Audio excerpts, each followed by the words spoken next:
नमस्कार साथियों, मैं संगीता कुमारी। मैं एमए बीएड हूँ एसएसटी सब्जेक्ट से। मैं बेगूसराय ज़िला की रहने वाली हूँ।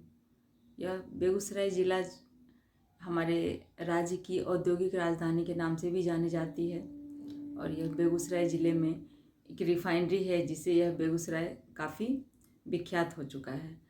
और हमारे ज़िले के राष्ट्र कवि रामधारी सिंह दिनकर जी की वजह से भी हम लोग अपने आप को बहुत धन्य महसूस करते हैं।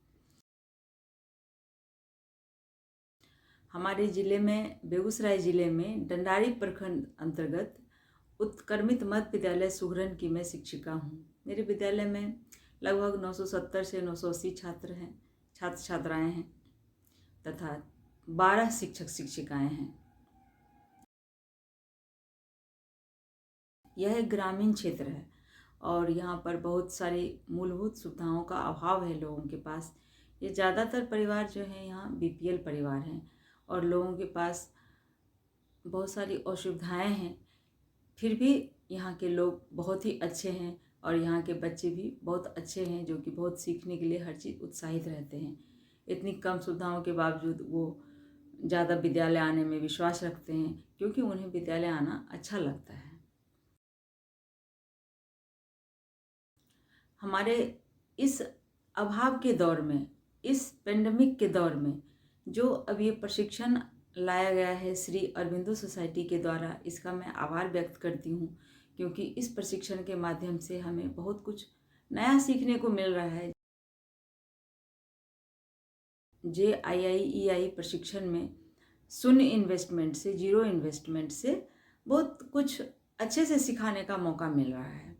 और जो इनोवेटिव पाठशाला है उसकी वजह से भी हमें यह पता चला, हमें यह सीखने को मिला कि किस तरह से हम बच्चों को अपने आप से जोड़ कर रख सकते हैं। एक बच्चों को एक आनंददायी सुखदायी माहौल दे सकते हैं जिसमें अपने आप को बच्चे बहुत फ्री स्वतंत्र महसूस करें और शिक्षकों के साथ बहुत ही एक सहयोगपूर्ण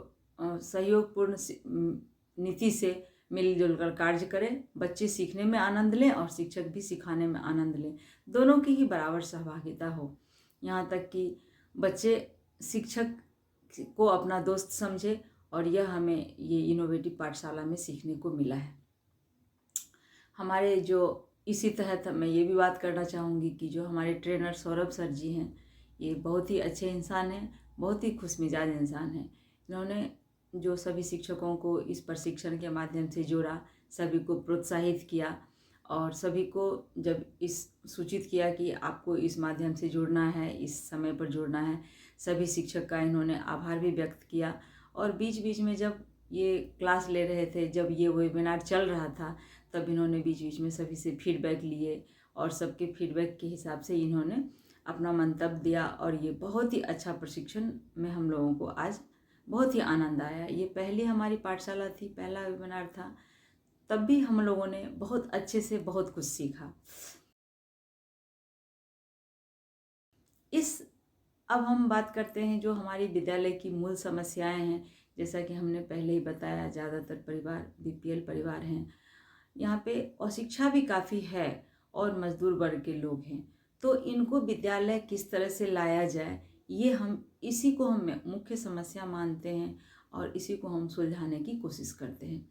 इसके तहत हम ये चाहते हैं कि बच्चे ज़्यादा से ज़्यादा विद्यालय से जुड़ें और किस तरह जुड़ें, तो उनको हम जैसे गतिविधि के माध्यम से, ज़्यादा पढ़ाने से ज़्यादा हम उनको गतिविधि करवा करके पढ़वाने में आनंद महसूस करते हैं। हम छोटे छोटे प्रतियोगिताओं इत्यादि का आयोजन करते रहते हैं जो ग्रामीण परिवेश में चलता है, जैसे कि खेल कूद हुआ, कबड्डी हो गया या फिर रंगोली प्रतियोगिता हो गई, मेहंदी प्रतियोगिता हो गई, कुछ सिलाई प्रतियोगिता हो गई, जिसमें बच्चे बढ़ चढ़ कर हिस्सा लें और उन्हें अच्छा लगता है। जब हम उन्हें ज़मीनी स्तर से उनके परिवेश से जोड़कर सिखाने की कोशिश करते हैं तो उन्हें बहुत अच्छा लगता है और इसी में हम अपने आप को सफल महसूस करते हैं। कोरोना काल में जब ये सारा विश्व इस परेशानी से जूझ रहा था, तो हम सभी शिक्षक शिक्षिकाएं और बच्चे भी इससे कम परेशान नहीं हुए हैं। हम लोगों ने कोशिश की बच्चों को खुद से जोड़ने की। कुछ हद तक सफल भी हुए, लेकिन हमें पूरी सफलता नहीं मिली क्योंकि बिना विद्यालय आए बच्चों को पूरी तरह से शिक्षित करना बहुत ही बेमुनासिब बात है। तो अब हम भी ये चाहते हैं और हमारे बच्चे भी ये चाहते हैं कि विद्यालय जल्द से जल्द खुले। वो लोग बहुत प्रोत्साहित रहते हैं और पूछते रहते हैं कि कब से मैम विद्यालय आना है, कब से आना है। हम लोगों ने भी कहा है कि हाँ, जल्द से जल्द सरकार ये आदेश दे कि हम विद्यालय को खोल सकें और हम फिर पूर्व की भांति ही हम अपने बच्चों को इस नए बदलाव के दौर में भी, इस कोरोना काल में भी, जो अभी हमें सोशल डिस्टेंसिंग रखना है या साफ़ सफाई का ध्यान रखना है कि किस तरह से अगर ये है कोरोना कभी ना फैले, इसका सारी बातों का ध्यान रखते हुए हम बच्चों को फिर से विद्यालय में उसी तरह से पढ़ाएं जिस तरह से पढ़ाते थे, जिससे कि हमारे समाज का पूर्ण रूप में विकास हो। और हम चाहते हैं कि हमारा विद्यालय ज़िले में रोल मॉडल स्कूल के रूप में हो, क्योंकि हमारी और हमारे विद्यालय की इसीलिए हम लोग अपने आप को इस तरह से महसूस करते हैं कि इस दौर में भी बच्चे अगर चाहते हैं कि वो विद्यालय आए तो विद्यालय में कुछ ना कुछ विशेषता तो अवश्य होगी, हमारे शिक्षक शिक्षिकाओं में कुछ ना कुछ विशेषताएं तो अवश्य होगी। तो जिस तरह से हमारे बच्चे हमसे जुड़ना चाहते हैं, विद्यालय में आना चाहते हैं, इसीलिए हम चाहते हैं कि हमारा विद्यालय एक रोल मॉडल स्कूल हो। धन्यवाद।